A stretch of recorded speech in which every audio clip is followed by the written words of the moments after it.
My toe, my toe got caught in the spokes of a bicycle, and it actually got mangled. And my mother tried to heal it herself with actually an herb. Welcome to the True Health Solutions podcast. I'm your host, Dr. Lonnie Bagwell, stress, inflammation, and functional health clinician. And I'm your co-host, Brigitte Spurgeon, metabolism and nutrition expert. This podcast is where we bring hope, truth, and inspiration for your holistic health journey. Because the world needs the best version of you.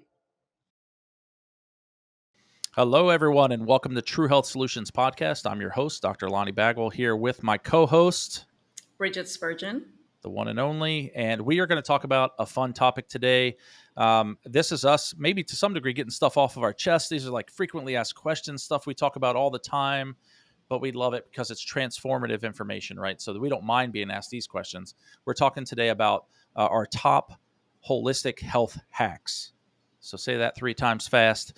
But we're going to talk about, just how holistic health. First of all, we got to talk a little bit about that. And so like a deeper dive into, how we've come up with or what our interaction has been with the medical paradigm versus a holistic paradigm. So Brigitte, start us off by just helping everybody that's listening understand more of how you've interacted or not interacted with that medical paradigm that everybody's so familiar with, with your upbringing and how that's a little bit different. It definitely is a paradigm, and it definitely does go back to the way someone grew up, the belief systems within a family, but sometimes that's even within a culture or within a country. So I grew up in South Africa, but also I grew up in rural South Africa and grew up a little bit off the grid. It was the way that my mother chose to live. And so she even, and this was 44 years ago, she just knew, she felt like preservatives were a conspiracy. And so we were accustomed to living off of the earth. We drank rainwater. We didn't even bathe. We were dirty. There were parasites in Africa. We didn't eat commercial food. We were not vaccinated. We didn't take medications, period. And that was my normal. We didn't see doctor. I actually don't know that I have a memory of going to a doctor outside of maybe something like, my toe, my toe got caught in the spokes of a bicycle, and it actually got mangled. And my mother tried to heal it herself with actually an herb out of the garden. We were stranded. The engine seized on this little like VW, the surfer vans. Like we literally traveled with a surfboards on the top and a bed that we all slept on in the back, and we traveled around the country. But we got stranded. So she was wrapping my mangled toe with herbs, try to heal it. Well, anyway, long story short, ended up in the hospital for that because it started getting gangrene. They wanted to chop my toe off. They wanted to amputate it. My mother said, no way, figure it out. And so that's a whole interesting story. But this is just the paradigm that I grew up with. Never. Yeah. Now I wish I had seen a dentist regularly, but didn't see a dentist. And so it just is not part of my paradigm to go to the doctor if I have a sniffle or a fever or a rash or something that maybe a normal person would be concerned about. I just know that I've survived 44 years and I've survived through all these different things, and that my body heals itself. So I guess I'm able to have a little bit more faith in that realm. And, people are always surprised when I tell them that I have never knowingly taken an antibiotic. So I did have knee surgery when I was 17 years old, and I'm pretty sure they would have administered an antibiotic for the surgery. But outside of that, I have not taken an antibiotic. So because of that, I can live with such faith that my body will heal itself. Yeah. No, that's so good. And then stark contrast to that upbringing. I grew up if you're listening to this and you're in the United States, you might be able to relate to this a little bit more. Where if there's a pill for every ill, pills were going to save us. Pills were going to make us live longer.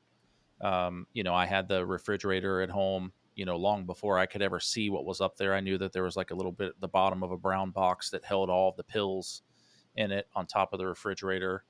We even kept the expired stuff in case you needed it, for later on, right? And if you had that snotty nose again, if they gave you an antibiotic the first time, that must be the right thing the second time. I mean, just absolute standard American approach to the medical model. Like, we were all in, they were going to save us. There was no, like, what I didn't know what a vitamin was. I didn't know what, I mean, it was, I could talk, you could talk all day long about these crazy stories that probably we could fill up 10 episodes of just all the stories. We've talked enough about that. Oh my gosh, I so badly want to talk about like some of the snakes that you were like encountering that are like on my top list of snakes that I want to see in the wild one day. Anyway, so the stories are crazy, different upbringings for sure, right? But the difference was, and I'll go right into my first hack, like my first holistic health hack, because it's super foundational. Is you have, if you're ever going to pry yourself out of that, you have to start with the truth, because all of that was operating out of fear, right?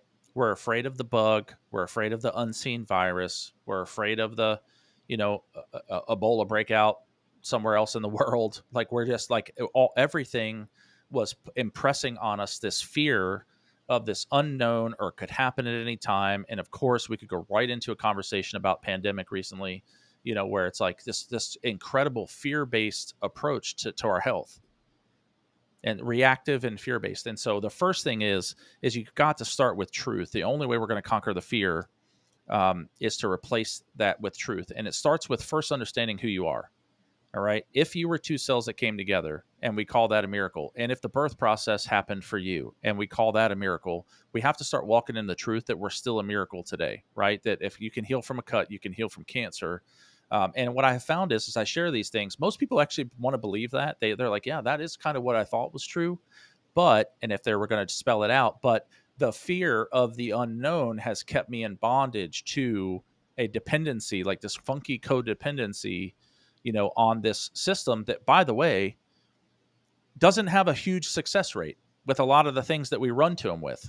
I mean, all in all, like, we talk about how amazing the healthcare system is, but if we get the real statistics out there, right, our healthcare system has, 5 out of 6 men and women that are listening to this podcast right now dying of the same two diseases that were the same two top diseases that they were dying from 30 or 40 years ago. So bottom line numbers is we're putting out of fear, we run to a system that really doesn't solve the problem, that we ran to them with. So number one is remembering who you are and that your body can heal, and just trusting that. And I always talk to patients about your emergency line for when you have to interact with the healthcare system. It's different for everybody. And so you live a life not in fear, but in truth. And and as you have an opportunity, in this case, gangrene was the emergency line. You had to go to the ER, right? In your case, right? For me, it was like, if I cough twice, it's like we run into the ER. So you had your mom had an emergency line, that better take action line, that was like at the 9 out of 10 scale, right? Mine might have been coming up at like a 2 out of 10. Like, we hit 2, we're out of here, right? We're going to the doctor. So understand the truth. Your body can heal. Then the second thing is that, and I do this is what I do the most in the clinic, is we walk through objectively through what patients are really dealing with. So this is all part of this paradigm shift, right? A different way of thinking. So whatever the symptom is, it is what it is. Until you know better, until you test, until you have objective data, you can't assume that it's 99 other horrible, urgent, emergent things. Right. So just kind of let's get our feet back on the ground. Let's get back into reality and say, okay, when did it start? How long has it been there?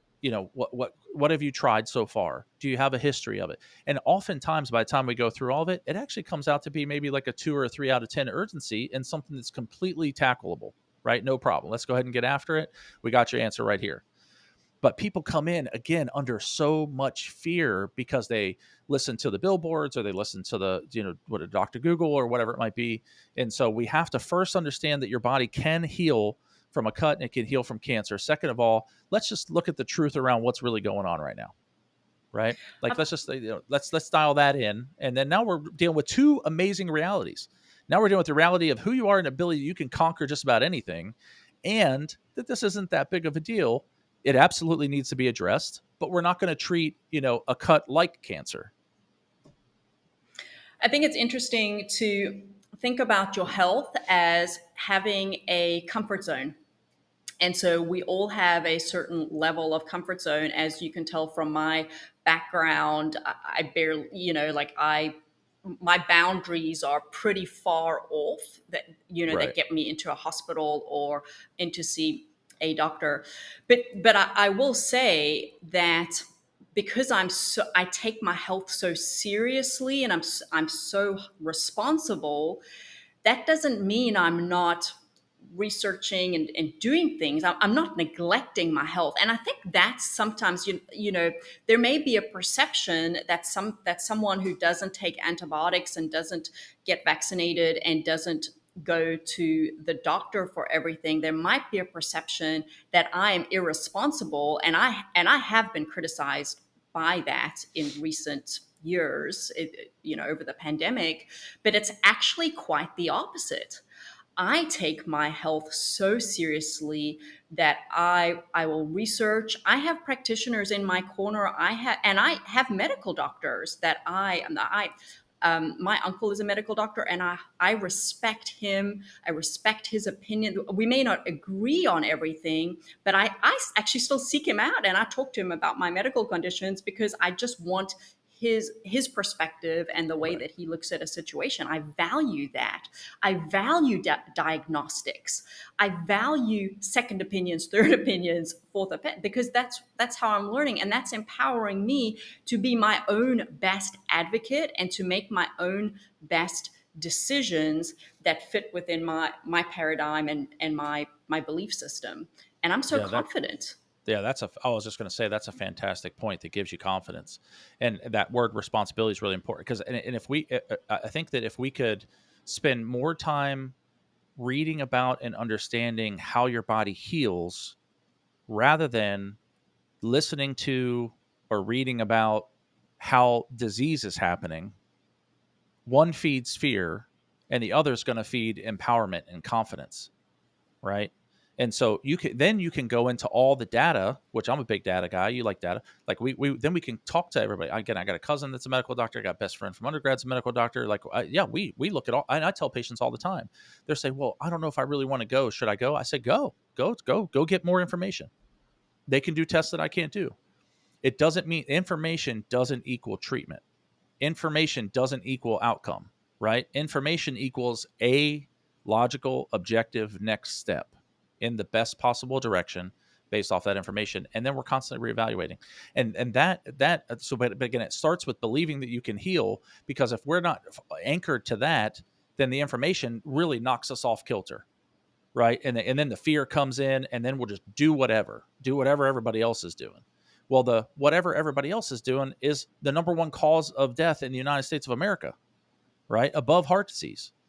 It's doing the medical thing at the right time for the right condition at the right, but it turns out wrong, right? And so, first of all, just knowing who you are, knowing what the situation is, what's presented against us, against who we really are, and that health crisis that we're in, whether however big it is. And now the how big it's pretty easy. At that point, that's the easy part, and that's like, okay, well, if this is all true, then let's just take this simple next step. And it's incredible. It's incredible. I don't know. I'm going to use a generic number like 80%, but so many things resolve when you just do the basics, right? And that's what this episode's about, is like holistic health hacks. Most of it's just basic stuff, right? And it's everybody wants like I always make the jokes about the new Wonderberry out of the Amazon, or, something to fall out of a rain cloud and then solve all the health problems. But the reality is we already know what a lot of those things are. We just don't do them. So what's your number one holistic health hack? So people listening right now said, okay, what's Bridget's number one thing? Give it to them. Well, I'm going to add on to what you said, because really mindset and our paradigm is foundational. And so what I've adapted over the years, as a child, it was I just leaned into my paradigm. I didn't know anything else. And also I didn't really have symptomatology to be concerned about. But, as you're an adult in 20s, 30s, 40s, certainly there are opportunities to have medical concerns. And so I find it so fortunate that I adopted the chiropractic principles. So I guess at this point was like 12 or 13 years ago, 12 years ago. And so I have really, since that point operated with this foundational understanding and questioning of one, just like you said, our body was created perfectly and designed to heal. But I always look at the cause. Like I don't want to chase symptoms, and I don't want to just have a cookie cutter solution for a symptom. I want to find the root cause of the problem. And so that's what leads me in my decision, in my research, and in my solutions that I find, and and also what leads me clinically. When, if a patient comes to me with a headache, I don't have a blanket response. Or if a patient comes, a UTI, whatever. There's no one answer. It's followed by more questions, because as clinicians we have to understand what is causing the problem. We can't just put a band-aid on the symptom. Amen. Amen. That's awesome. And then I couldn't decide with my, and we usually give two, but if it's okay, I'm just going to tackle both of my kind of the next thing. Once you believe all those things, now let's go back to laying those foundations so that practical thing for me, I couldn't decide between sleep and hydration. So I just want to talk about both of them real quick as one, because they're both of them are essential. You're going to do both. It's just to what degree you do them, how well you do them, and how much focus you give for them, how much you're fighting for them, will really determine how negatively or positively impactful they are. And we've heard about it a million times. It's almost hard to talk about it on a podcast and be like, sleep, hydration, really?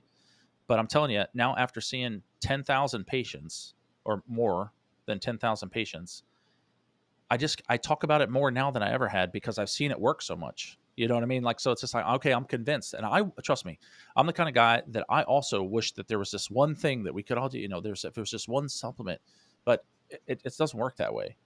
And it's been a hard lesson for me to learn, and shifting from my paradigm from a pill for every ill, whether it's natural or otherwise, right, to just doing first things first, foundational principles, right?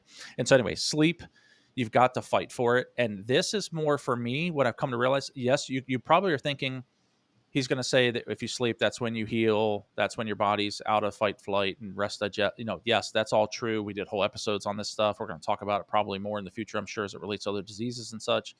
But I want to talk about it from a different perspective here. Sleep is the number one thing that keeps me emotionally grounded, and it impacts positively or negatively. Sleep is the number one thing that seems to impact my relationships. So if I am rested, I interact so much better with patients. If I'm rested, it's like every day is like a day at the carnival with the team here at the office, right? It's just, even when there's fires to put out, it doesn't matter. I'm rested. I'm fireproof. Emotionally, I'm sound. I just feel like really connected. And certainly at home with my children, my wife, when I am tired, I am less resilient. I'm more irritable. And we're social communal beings. And so if we lose that, if we're not, if we're not rested, and we're not kind, and we're not in a good mood, then we start to wreck the foundation of our well-being, right? Because you can have all the best food on the planet and have a terrible relationship, that going on at home, and the food doesn't matter. And the food can't outrun the stress that comes from that relationship stressing, right? So anyway, so my first thing is going to be fight for your rest. And some people are listening to this saying, "Yep, I get it." Some are saying, I'm in the, I'm fighting for it right now." And some people are listening and saying, "I haven't slept more than 4 hours a night, in 20 years." And so to those people, I want to say, like, reach out. Let's talk about what we can do for next steps when it comes to sleep stuff, because it will change your life. And I bet they know it better than anybody, because their life's been negatively impacted by it, right? So sleep, number one. I'll cut that off there because I don't want to take up too much time. And then hydration. I probably like this one for, like, with a history of kidney stones, hydration is critical. So I got to experience all the amazing benefits of hydration by hyperhydration out of necessity at times, to be able to avoid that. But also with patients, we deal with a lot of pain, all kinds of aches, pains, headaches, migraines, you name it. And when that comes through the door, every single conversation. And now, again, I didn't do this for years, but now I have to talk about hydration with every one of those patients, because I've seen people come in with severe fibromyalgia, unregulated with medication, and we just get them to properly hydrate, and their pain scale goes down by 50% in the first week. I mean, literally something as simple as proper hydration can break people free from some bondage to pain that they've been experiencing. And then really everybody can benefit from it, because when you're dehydrated, it actually pulls fluid from the meniscus in your knees and all the meniscus tissue that are in other joints in your body and in your spine, your discs. It draws fluid out of that. And if you draw fluid out of those joints, two things are going to happen. One, it's going to hurt. And two, it's going to degenerate 10 times faster. Right. And that stuff is irreversible. And so you want to avoid joint surgeries and all that stuff down the road. Stay hydrated as a foundational approach to maintaining that health. So, and then another thing, hormones are affected by hydration. We could talk about that. So people want to balance their hormones, but then they stay chronically dehydrated. And then GI. Like if you don't stay hydrated, that leads to ulcers.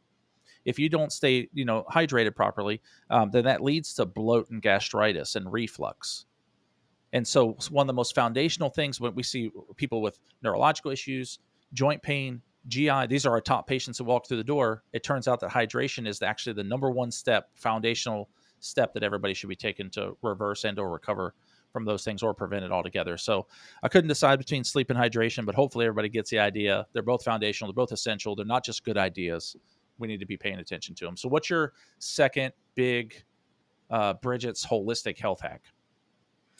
Yeah, for me, it's having a repertoire of solutions for issues that you deal with. So everyone's going to be a little bit different. And if I were to pick some like powerful tools in my tool bag when it comes to my health and wellness and just living a vitalistic life, essential oils, come like they're among the top of my list there. I was so excited to add that, once again, I think you and I added that at a similar time several years ago.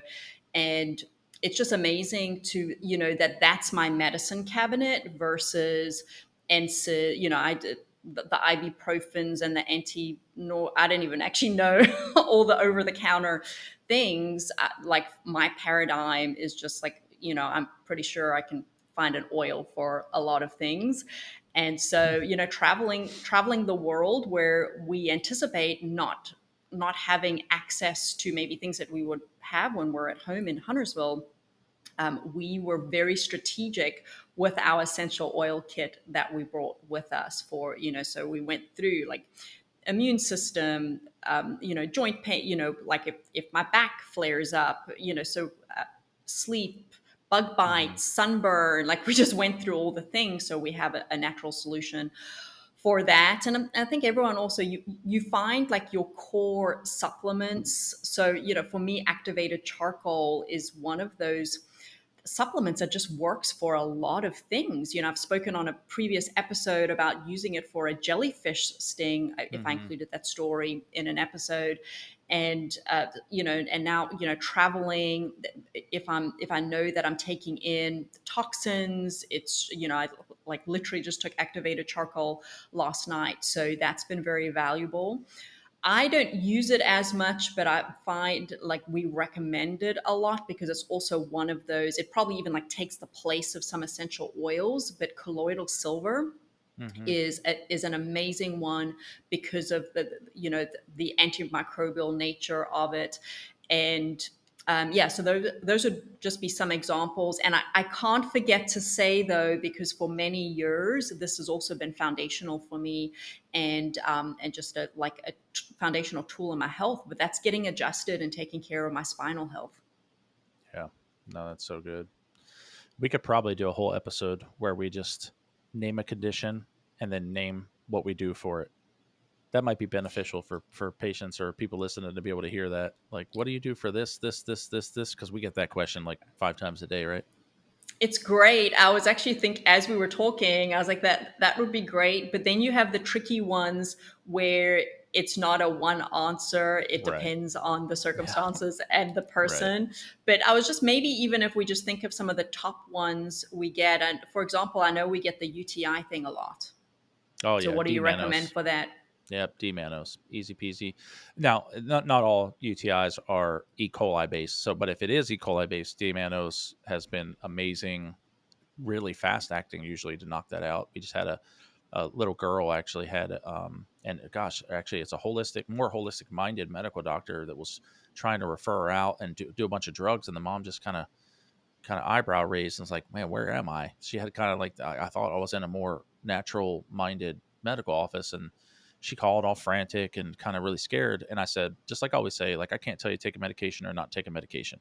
If you want to ask me, what have we done for our kids, or if you're asking me like the natural approach to these things, and I think I might have even said you need to go back and talk to them because you had a bad experience. Don't just walk away, go back. I had to have a whole conversation with her about that. But at the end of the day, she chose to use a natural means for that, and it cleared right up. Actually, I heard that today before we were recording. Actually, I was on the phone with her, and she said completely cleared up. They reran all the tests, and it worked. So yeah, D mannose for E. coli, and if it's not, then we really do need to see a culture and understand the approach to take from there. But I get the sinus infection question mm-hmm. a lot, especially with my weight loss patients, because when they're on their programs, in our clinical studies, we've shown that antibiotics can disrupt metabolic heal, or they disrupt Mm-hmm. metabolic healing. And Yeah, so we can avoid that. Now, probably this is a great opportunity to say that medications are not within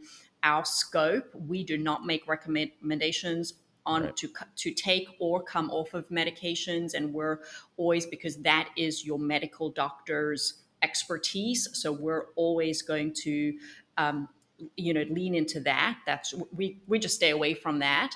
However, if someone is asking me what I would do, Yeah. or asking for a supportive or an alternate solution, so for sinus infections, I love doing we call it a steamer, and so you boil about an inch of water in a cup, and then you can put a essential oil combination. So maybe that's something like Breathe and On Guard, or like an immune supportive blend. Or if you're just using like peppermint is a good one because of the way that it dilates the vessels. Lemon also just gets everything flowing, and then either like a melaleuca or an oregano that has the antimicrobial properties, Mm-hmm. and then even something like a frankincense in there. So just putting like a drop each. And then what you do, because now all the steam is coming up with the oils, and you cup your hands over the cup, and you inhale Mm-hmm. it in, and what does it do? It just flushes everything out. It's really powerful. And then I know, and I don't actually think I've ever had a sinus infection in my life, to be honest, but my husband has. So I know some Yeah. things through my husband, or certainly working with patients, but I've actually rarely gotten sick my whole life. But another thing, in the clinic, we have those the colloidal silver. They're actually the nasal ones that you Mm-hmm. actually can. So I've Yeah. never used it, but so I guess you pump and sniff. Yeah.